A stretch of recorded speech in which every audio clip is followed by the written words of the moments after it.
Continuano ad arrivare in redazione tante telefonate e mail di persone che esprimono la loro felicità nell'apprendere che si è giunti ai 400.000 euro necessari perché il nostro piccolo Joe possa essere sottoposto alla delicatissima operazione in Florida. Sono state inviate al professor Paley, il luminare che seguirà passo passo l'intervento, gli esiti della risonanza magnetica, perché così possa definire modalità e tempi di intervento.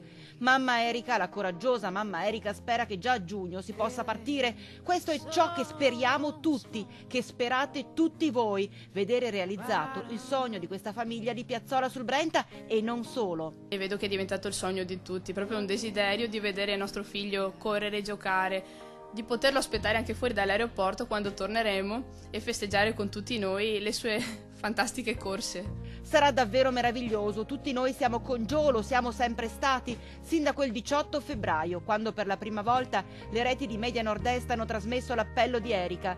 In poco più di un mese voi telespettatori avete dato il massimo e oggi che abbiamo raggiunto la cifra, il gruppo Media Nord-Est chiude la raccolta fondi per il piccolo Giovanni, ma non chiude la voglia di aiutare tanti altri bambini che soffrono. Insieme a voi vogliamo continuare a dare il meglio a tanti altri eroi come Joe. Water pools, so